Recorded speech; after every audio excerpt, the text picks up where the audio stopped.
The United Nations Atomic Agency has unanimously approved an inspections agreement with India. The so-called Safeguards Agreement will subject Indian nuclear facilities to the International Atomic Energy Agency's supervision. It is also a precondition to a deal in which the United States will supply New Delhi with nuclear fuel and technology for civilian programs. For more on this, we have our India correspondent Damanjit Kohli on the phone.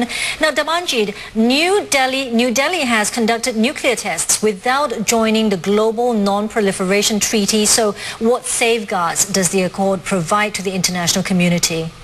Yes, that's right, Melissa. According to this agreement, India is the only exceptional country that has not signed a nuclear non-proliferation treaty. There were concerns raised about this nuclear non-proliferation agreement, but if I quote a top diplomat at the IAEA, the mood of the evening was that there are good and bad proliferations and India comes in the first category. While some members did raise concerns that India will mix civil and military atomic sectors, the IAEA chief Albert Dai has said that it satisfies India's needs while maintaining all the agency's legal requirements. And Damanjit, how much closer does the agreement bring India to receiving nuclear fuel and technology from the US, and what are the pros and cons of such a deal?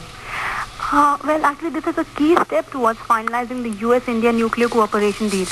Now, the pact will actually allow the sale of atomic fuel and technology to India.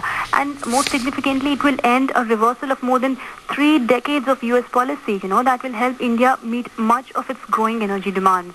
Now, if you're talking about the pros, let me say that Washington and close allies have been linking the deal to global warming. They say it will promote the use of low polluting nuclear energy in surging developing economies, reducing high oil and gas costs as well.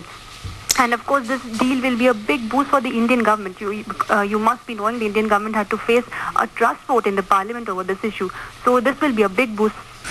Definitely. I'm talking about the cons. I'll say that actually India has had a fairly clean record. While some countries had raised doubt that this will lead to further nuclear non-proliferation in South Asia, but the IAEA's director has told the concerned agency governors that inspection schemes met the non-proliferation safeguard standards, and talks have begun on a system of more intrusive and short notice checks with India, which will clearly separate a line between civilian and nuclear deals. Okay, excellent. Thank you very much for that, Damanjit Kohli, reporting live there on the UN Nuclear Inspections Agreement with India.